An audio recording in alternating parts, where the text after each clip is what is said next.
ஃபங்க்ஷனுக்கு போறோம்னா கூடங்க சார் சம்பளத்தை பத்தி கூட பேச மாட்டாங்க. என்ன எல்லாம் வருதா பேசிட்டீங்க. அரசு துறையில லஞ்சம் இருப்பதாவே நீங்க வச்சுக்கோங்க. தனியார் துறையில லஞ்சம் இல்லையா?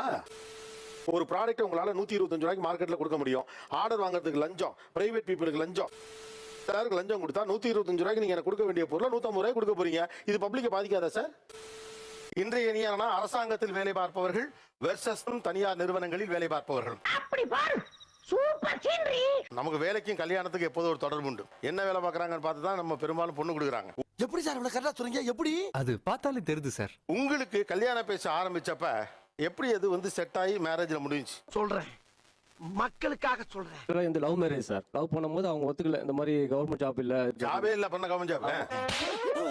என்ன வார்த்தை சொல்ற ராஸ்கல்? கவர்மெண்ட் உத்தியோகம் கிடைச்ச பிறகு தான் கல்யாணம் பண்ண முடியல. நீங்க ஒரு வைராக்கியத்தோட நம்ம கல்யாணம் பண்ண ஒரு எண்ணத்திலே இருந்துட்டேன். அவ்வளவு வெறி மாப்பிளைக்கு இல்ல உங்களுக்காக தான் மாமா. எனக்கு கிடைச்சதே திருமணத்தால் கலப்பு திருமணம். அதன் அடிப்படையிலேயே 2 பேருக்குமே கவர்மெண்ட் ஜாப் கிடைச்சது சார். அது எப்படி? எல்லாம் ஒரு தொழில் ரகசியம் ஆயாச்சாமி. First priority sir. கலப்பு திருமணம் என்பது ஃபர்ஸ்ட் பிரையாரிட்டி அரசாங்க வேலையில. ஆனா நிறைய பேருக்கு தெரியல. என்ன அது அருமையான தொழிலா இருக்கியா? நல்ல ஒரு ஜாப் கிடைச்சது.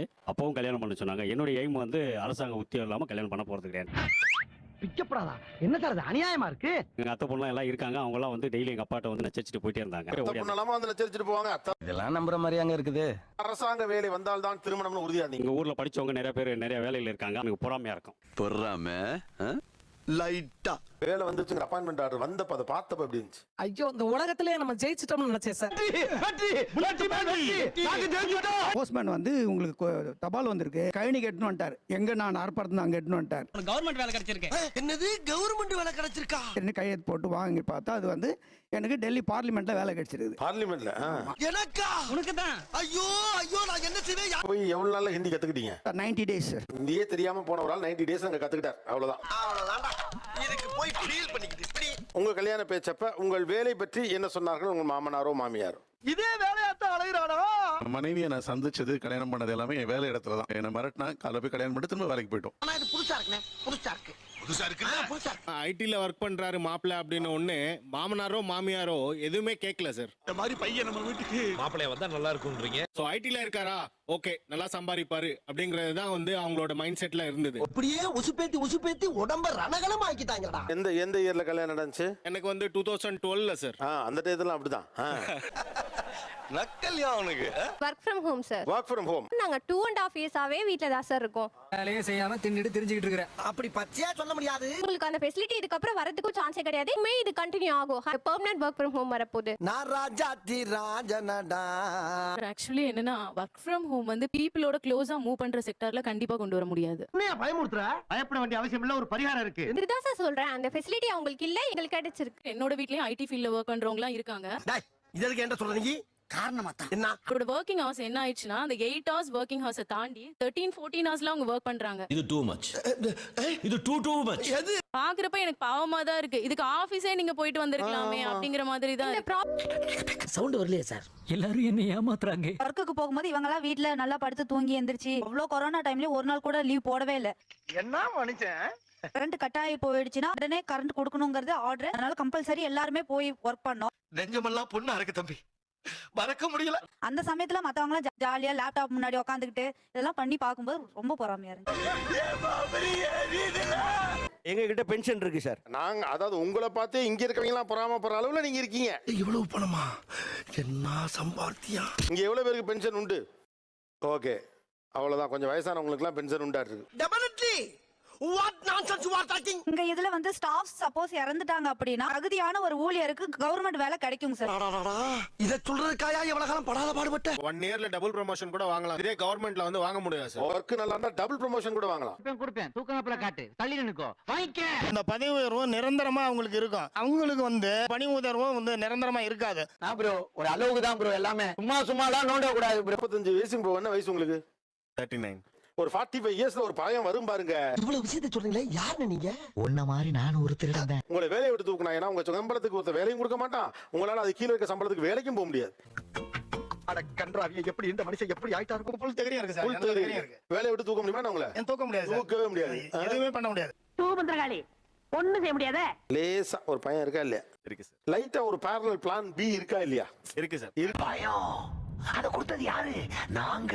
ஒருத்தருக்கு இன்செக்யூரிட்டி இருக்கு. ஆனா அதை நான் எப்பவுமே வந்து பாசிட்டிவா தான் மாத்திக்க ட்ரை பண்ணி அது வேற வழியில இப்படிதான் சொல்லணும். எல்லா பக்கமும் அணை கட்டுறாங்களே. ப்ரொமோஷன் வேணுமா பாசிட்டிவிட்டி வேணுமா? ப்ரமோஷன் வேணும். அப்ப பாசிட்டிவிட்டின்னு இனிமே பேசப்படாது, சரியா? யாருடைய லைஃப் பீஸ்ஃபுல்லா இருக்கும்? அரசு வேலையில வந்து பர்சனல் கெயின்ஸ்க்காக நிறைய பேர் வந்து இல்ல இதெல்லாம் வந்து நீங்க சினிமா பார்த்துட்டு சொல்லக்கூடாது. போனா அடபத்திட்டு நான் நடத்திட்டு இருக்கேன். நீங்க தொழிற்சங்கம்னாவே ப்ராப்ளம்னு எப்படி சொன்னீங்க? சினிமா பார்த்தேன். சினிமா பார்த்தான். இன்னும் பயிற்சி வேண்டுமோ? ஜஸ்ட் லைக் தட் ஒரு வாட்ஸ்அப் மெசேஜை வச்சு டிவியில சினிமால பாக்குற ஒரு காட்சியை வச்சு முடிவு செஞ்சிட முடியாதுன்னு சொல்ல வரேன். நீ கேட்ட ஒவ்வொரு கேள்வி என்ன செருப்பால் அடிச்ச மாதிரி இருக்குடா. ஒரு ஐடியா கிடைக்குதுன்னா அந்த ஐடியாவை எடுத்து கொண்டு போய் நான் இம்ப்ளிமெண்ட் பண்ணி அதுனால அவங்க பாஸ் எதிர்த்து ஒண்ணுமே பேச முடியாது. இவனா அதான் நீ என்ன பண்றேன்னா இந்த ட்ரெஸ் எல்லாம் போட்டு போலாம். நான் ட்ரவுசர்ல தான் சார் போவேன்.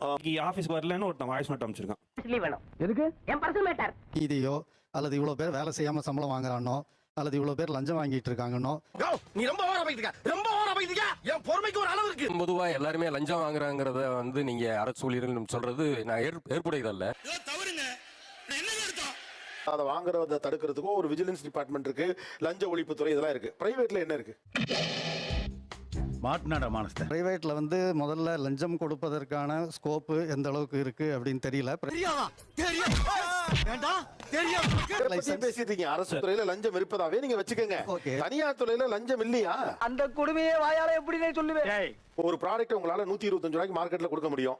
ஆர்டர் வாங்குறதுக்கு லஞ்சம், பிரைவேட் பீப்புளுக்கு லஞ்சம். நீங்க எல்லாம் இந்தியாவின் எதிர்கால தூண்கள். எல்லாருக்கும் லஞ்சம் கொடுத்தா 125 ரூபாய்க்கு நீங்க எனக்கு கொடுக்க வேண்டிய பொருளை 150 ரூபாய்க்கு கொடுக்க போறீங்க. இது பப்ளிக்க பாதிக்காதா சார்? சொல்லு, நீ தான் தைரியமான ஆளத்தை சொல்லு. சொல்றா. லஞ்சம் தானே. என்ன இவ்வளவு சைலண்டா இருக்கு? ஏன் அதை சொல்ல மாட்டேங்கிறீங்க? அது சொல்லுவாங்க, சொல்ல ஆர்டரை வாங்குறது லஞ்சம் இருக்கா இல்லையா? இன்ஃப்ராஸ்ட்ரக்சர் லஞ்சம் இருக்கா இல்லையா? இருக்கா இல்லையா? இருக்கு. எப்படி காப்பு விடாம அடிக்கிற? ஒரு ஐடி துறையில ஒரு ப்ராஜெக்ட் எடுக்கிறதுல லஞ்சம் இருக்கா இல்லையா? பஸ் பாஸே நாங்க பேர் சொல்லி கூப்பிடுவோம். நீங்க எதுக்கு நாங்க பயப்பட மாட்டோம் அப்படின்னீங்க. இப்ப என்னன்னா பூரா பயமுள்ள அண்ணெல்லாம் கட்டின கையை கலட்டவே இல்லை. என்னைய கேட்டாத இப்படி சோறு திங்கிறக்கு எவ்வளவு மானம் கட்டு போய் தெரிய வேண்டியிருக்கு தெரியுமா? அரசு துறையினாலே லஞ்சம் அப்படின்னு சொல்லப்படக்கூடிய அந்த டேக் உங்களை எங்கெல்லாம் டிஸ்டர்ப் பண்ணுது? ஆமாயா? சரி நீ போ. அப்ப நீ மறுபடியும் பண்ணு. நான் கார்ல போறேன்னு வச்சுங்களேன், இந்த காரே அவர் லஞ்சம் வாங்கி தான் வாங்கியிருப்பாருன்றாங்க. என்ன பழக்கம் இது? என்ன பழக்கம் இது? ஃபங்க்ஷனுக்கு போறோம்னா கூடங்க சார் சம்பளத்தை பத்தி கூட பேச மாட்டாங்க. என்ன எல்லாம் வருதா? இதான் சார் நம்ம பையன் புத்திங்கிறது. அதே மாதிரி அந்த சமயத்துல ஒரு நல்லதா சாரி கட்டிட்டு போயிடும். ஓ இது அதுல வாங்குனியா? ஒருத்தன் பைத்தியமா இருந்தா சமாளிக்கலாம். மொத்த பேரும் பைத்தியமா இருக்கா? ஆக்சுவலி இது கவரிங் செயின். ஆமாப்பா வசதி பயங்கரமா இருக்கு. வாங்கி பாட்டிட்டு சுத்துறாங்க. வேற டேய் கூண்டு போங்கடா. கோவத்துல போட்ற போறேன். சொசைட்டில கிடைக்கிற மதிப்பு அவங்களுக்கு பியூனா இருந்தாலுமே கவர்மெண்ட் ஜாப்